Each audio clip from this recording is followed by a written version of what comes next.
आप हेलमेट क्यों नहीं पहना? नहीं। क्या हुआ क्या अंकल? आपने क्यों नहीं पहने?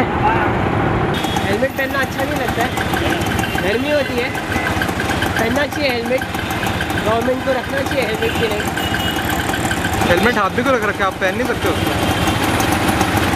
अगर आपने अभी हेलमेट नहीं पहना, आपका एक्सीडेंट हो गया तो किसी और ने ठुक दिया तो आपको आरटीओ ने पकड़ लिया तो कितना fine भरोगे? 200 rupees.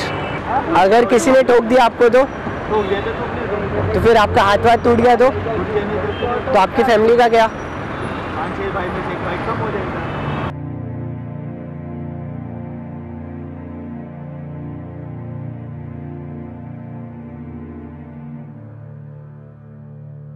Life can be uncertain, just like cricket. You know, sometimes when you feel that you're well settled in, that's when you lose a wicket. The same thing happens when you're riding a bike. I've been playing cricket now for almost 25 years. Right from the start, I've made an effort to wear a helmet. And I'm coming to helmet because we are here to discuss how to prevent head injuries.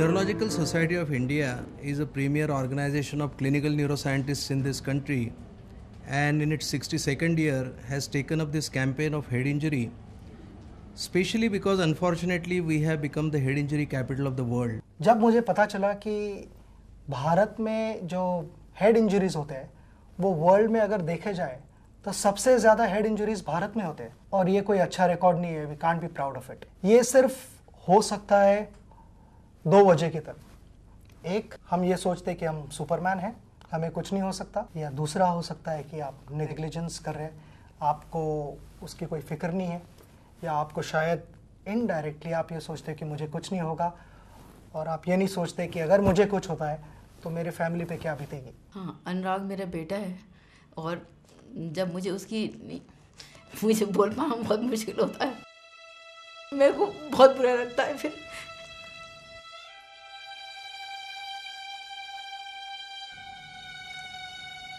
मुझे वो याद करना बहुत मुश्किल होता है।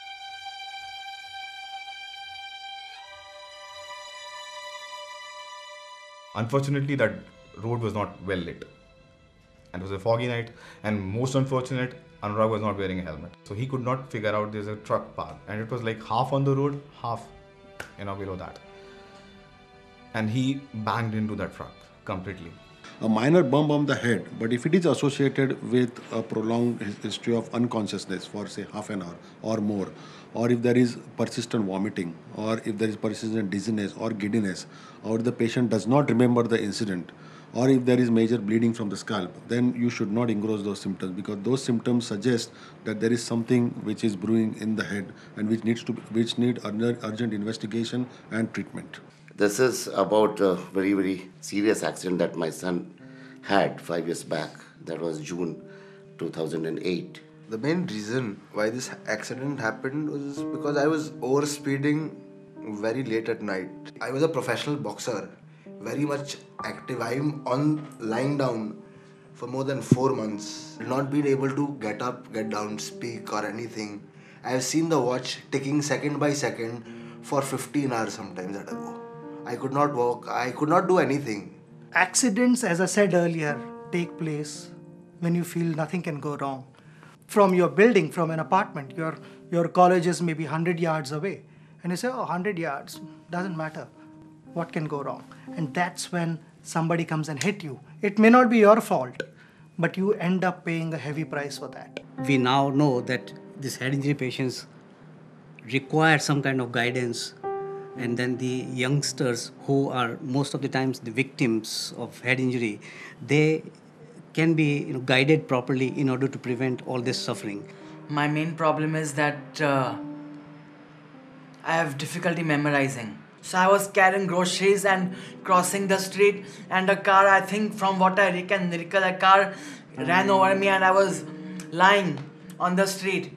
So the police got me there. I was unconscious then. So I was in the hospital for 9 months. I lost everything. Because I also lost my memory. I had a horrible accident. I do things which children do.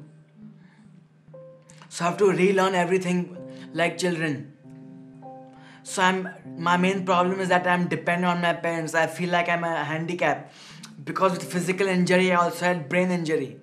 Once a patient has a major head injury, he has been operated, he has been stabilized, he is ready to go home.